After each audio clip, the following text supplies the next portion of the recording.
Hello everyone. तो कैसे हो मैन सिटी को चाहने वालों। तो प्रीमियर लीग वापस आ चुकी है और अपना मैच क्रिस्टल पैलेस के साथ है at our home Etihad stadium.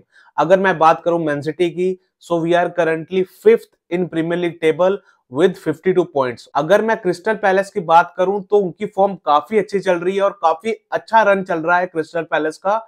और पिछले कुछ मैचेस में उन्होंने बड़ी बड़ी टीम्स को हराया है, चाहे एस्टन विला को हराना हो 4-1 से या यूनाइटेड को हराना हो उनके होम ओल्ड ट्रैफर्ड में 0-2 से। तो क्रिस्टल पैलेस की काफी अच्छी फॉर्म चल रही है। ऊपर से क्रिस्टल पैलेस ने क्वालिफाई भी कर दिया है for the semifinals of FA cup. और दूसरी तरफ भाई मैन सिटी काफी स्ट्रगल कर रही है करंटली, और हमने अपनी पिछली गेम में one of the worst performances दी है इन दिस सीजन। तो हमारी फॉर्म एक तरफ काफी खराब चल रही है, दूसरी तरफ क्रिस्टल पैलेस काफी अच्छा कर रही है करंटली। तो भाई ये कहना गलत नहीं होगा कि क्रिस्टल पैलेस काफी डेंजरस टीम है और वो किसी भी टीम को हरा सकती है और काफी टफ कंपटीशन देने वाली है क्रिस्टल पैलेस मैन सिटी को। वो तो शुक्र मनाओ भाई, हमारे होम पे गेम है तो थोड़ी सी एडवांटेज हमें मिलेगी और क्रिस्टल पैलेस ना हमें यूनाइटेड से ज्यादा कंपटीशन देगी। और अगर हमने वैसा ही परफॉर्म किया ना जैसा हमने यूनाइटेड गेम में किया तो भाई क्रिस्टल पैलेस धोएगी हमें। तो हमें अच्छा परफॉर्म करना पड़ेगा, हमें अपना 100% देना पड़ेगा, क्योंकि ये गेम हमारे लिए काफी इंपॉर्टेंट है। ये गेम हमारे लिए फाइनल के बराबर है।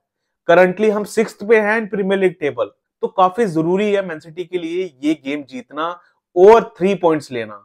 अगर हम यहां पर पॉइंट्स ड्रॉप करते हैं भाई तो मुश्किल हो जाएगा नेक्स्ट सीजन के चैंपियंस लीग के लिए क्वालिफाई करना, काफी मुश्किल हो जाएगा। तो मैं होप करूंगा कि हम पॉजिटिव रिजल्ट निकालेंगे इन दिस मैच, वरना काफी दिक्कत होने वाली है मैन सिटी के लिए। और जैसे मैन सिटी की फॉर्म चल रही है ना, तो मैं इतना कॉन्फिडेंट नहीं हूं कि इस मैच में हम कोई भी पॉजिटिव रिजल्ट निकालेंगे, लेकिन as a Man City fan मैं थोड़ा पॉजिटिव रहूंगा, इसलिए मैं कहूंगा भाई हम अच्छा कर सकते हैं इन दिस मैच। और अगर मैं इस मैच की बात करूं तो भाई अर्ली किक ऑफ है सैटरडे को शाम को 5:30 बजे इंडियन स्टैंडर्ड टाइम के हिसाब से, तो काफी जल्दी मैच है। तो भाई रात को जागना नहीं पड़ेगा अपनी टीम की गंदी परफॉर्मेंस देखने के लिए। लेकिन मैं होप करूंगा भाई जैसी परफॉर्मेंस हमने यूनाइटेड के अगेंस्ट की वैसी परफॉर्मेंस हम इस गेम में ना करें भाई, नहीं तो काफी दिक्कत में आ जाएगी मैन सिटी। और भाई हम as a Man City fan चाहते हैं कि towards the end of this season हम अच्छा परफॉर्म करें, ताकि हम कॉन्फिडेंस के साथ जाएं टूवर्ड्स नेक्स्ट सीजन। नहीं तो भाई Man City fans as well as Man City squad काफी डिमोटिवेट हो जाएगी अगर हम ये गेम हारते हैं। काफी इंपॉर्टेंट है भाई ये गेम हमारे लिए जीतना, क्योंकि टॉप 5 की लड़ाई काफी टफ हो रही है भाई। इतनी सारी टीम्स कंपीट कर रही है ना टॉप 5 के लिए, मैं बता नहीं सकता भाई। इससे पता लगता है कि प्रीमियर लीग में कितना ज्यादा कंपटीशन है। 4th और 5th स्पॉट के लिए लड़ाई चलेगी टिल दी एंड, और हमें लड़ना है भाई और अपनी हर गेम जीतनी है, क्योंकि हमने काफी इंपॉर्टेंट मैच पास्ट में हारे हैं। और मैं होप करूंगा भाई ये क्रिस्टल पैलेस वाली गेम हम जीते। तो इंपॉर्टेंट गेम है और काफी ट्रिकी गेम रहने वाली है मैन सिटी के लिए ये गेम अगेंस्ट क्रिस्टल पैलेस, क्योंकि क्रिस्टल पैलेस ने over the few years man city को दिक्कत दी है। और अगर मैं इस सीजन की बात करूं तो इस सीजन भी उन्होंने हमारे साथ ड्रॉ निकाला था 2-2 का। तो भाई मुश्किल रहने वाली है क्रिस्टल पैलेस के साथ कोई भी पॉजिटिव रिजल्ट निकालना, क्योंकि क्रिस्टल पैलेस भी काफी अच्छी फॉर्म में है और वो अपना 100% देने वाले हैं भाई। बस मैं ये होप करूंगा कि हम भी अपना 100% दे, और मैं होप करूंगा और रिक्वेस्ट करूंगा कि पेप ओवरथिंक ना करे इन दिस मैच और भाई यंग और फास्ट स्क्वाड खिलाए इन दिस मैच, तभी हम अपना 100% दे सकते हैं। अगर हमने पिछले मैच वाली स्क्वाड उतारी ना इन दिस मैच तो भाई हम स्ट्रगल करेंगे, स्पेशली इन मिडफील्ड, क्योंकि हमारी मिडफील्ड काफी स्लो है भाई। अगर हमने बॉल रखनी हो तो ये मिडफील्ड वेल एंड गुड है भाई, नो डाउट अबाउट दैट। लेकिन अगर हमने बॉल रिकवर करनी हो, ट्रैक बैक करना हो, तो ये मिडफील्ड लैक करती है भाई। ये मिडफील्ड इतनी स्लो है कि भाई जब हमारी गेम का टेम्पो अच्छा चल रहा होता ना, तो हमारी गेम का टेम्पो भी स्लो करती है ये मिडफील्ड। तो मैं होप करूंगा थोड़े यंग प्लेयर्स को हम खिलाएंगे इन मिडफील्ड, स्पेशली निको गोंजालेस को खिलाएंगे हम मिडफील्ड, जिसको हमने पिछले मैच में बेंच पे बिठाया हुआ था भाई। समझ नहीं आया मेरे को पिछले मैच में निको गोंजालेस को क्यों बिठाया बेंच पे। मे भी पेप को लग रहा होगा कि हमें बॉल लूज नहीं करनी है, इसलिए भाई उसने डोकू और सेवनियो को भी स्टार्ट नहीं करवाया, लेकिन हमें रिस्क लेना पड़ेगा अगर हमें गेम जीतनी है। अगर हम ऐसे ही भाई डरते रहे और बस भाई सेफ खेल के बॉल रखने की कोशिश करेंगे तो भाई इन द एंड कोई रिजल्ट ही नहीं मिलेगा। जैसा हमने पिछले मैच में देखा भाई, and product, final third decision making काफी खराब है मैन सिटी की। तो मैं होप करूंगा कि हम ऑल आउट जाए इन दिस मैच, अपनी बेस्ट यंग स्क्वाड खिलाने की कोशिश करें इन दिस मैच। अगर मैं अपनी स्क्वाड प्रिडिक्ट करूं जो मैं चाहता हूं जो खेले अगेंस्ट क्रिस्टल पैलेस, तो मेरे हिसाब से भाई गोलकीपर एडरसन ही होगा और हमारे सेंटर बैक सेम ही रहेंगे जो पिछले मैच में थे, ग्वार्डियोल and Rubin Diaz.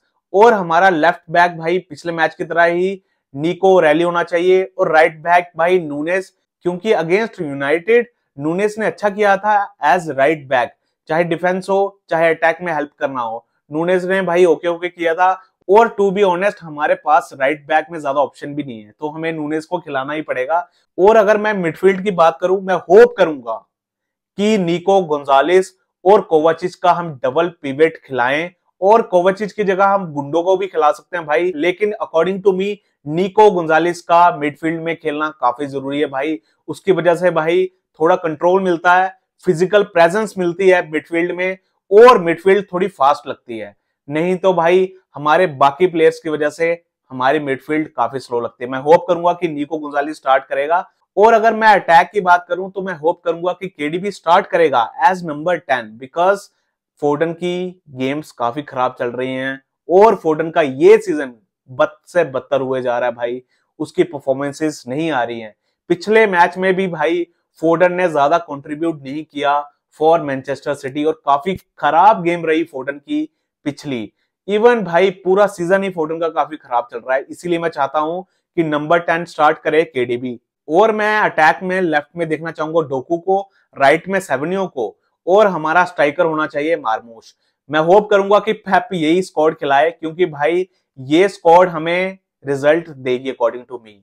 I know ये लाइनअप काफी अटैकिंग है, लेकिन भाई हमें अटैकिंग स्क्वाड ही खिलानी पड़ेगी। और हमें भाई ज्यादा डरना नहीं चाहिए कि बॉल लूज कर लेंगे। हमें ग्रिलिश को खिलाना चाहिए, फोर्डर को खिलाना चाहिए, बर्नार्डो सिल्वा को खिलाना चाहिए। भाई मेरे अकॉर्डिंग हमें चांसेस ज्यादा बनाने हैं, और डोकू और सेवनियो ही हमारे लिए करंटली कर सकते हैं ये। आई नो इन दोनों की भी फाइनल थर्ड डिसीजन मेकिंग अच्छी नहीं है, लेकिन भाई कम से कम चांसेस बनाने में हेल्प तो करते हैं, कम से कम कोशिश तो दिखती है दोनों प्लेयर से। तो मैं होप करूंगा भाई पेप ये खिलाएगा। लेकिन भाई इन द एंड हमें सबको पता है कि पेप अपने फेवरेट बर्नार्डो सिल्वा को खिलाएगा, गुंडो को खिलाएगा, फोर्डन को खिलाएगा। लेकिन मैं होप करूंगा भाई जो मैंने स्क्वाड प्रिडिक्ट की है पेप यही खिलाए, क्योंकि भाई मैं चाहता हूं कि मैन सिटी गोल स्कोर करे। नहीं तो भाई पिछले मैच की तरह बोरिंग मैच हो जाएगा और हम पॉइंट्स लूज करेंगे।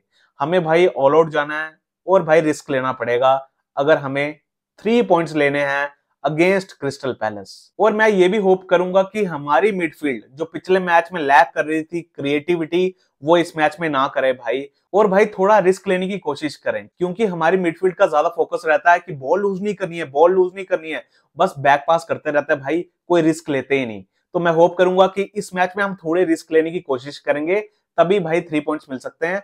अगर मैं इस मैच की प्रेडिक्शन दूं तो मेरे हिसाब से we are winning 2-1। I know मुश्किल होगा भाई ये गेम जीतना, इस गेम में कोई भी पॉजिटिव रिजल्ट निकालना मुश्किल होगा, क्योंकि क्रिस्टल पैलेस की काफी अच्छी फॉर्म चल रही है। लेकिन भाई as a Man City fan मैं थोड़ा बाइस्ड रहूंगा, इसलिए मैं कह रहा हूं भाई कि हम 2-1 जीतेंगे। आप देखते हैं कि मैन सिटी कैसा परफॉर्म करती है अगेंस्ट क्रिस्टल पैलेस। आपकी क्या प्रेडिक्शन है रिगार्डिंग दिस मैच, प्लीज भाई कमेंट्स में जरूर बताना। तब तक सपोर्ट करते रहिए इस ग्रेट क्लब को, इस ब्यूटीफुल क्लब को। Come on city.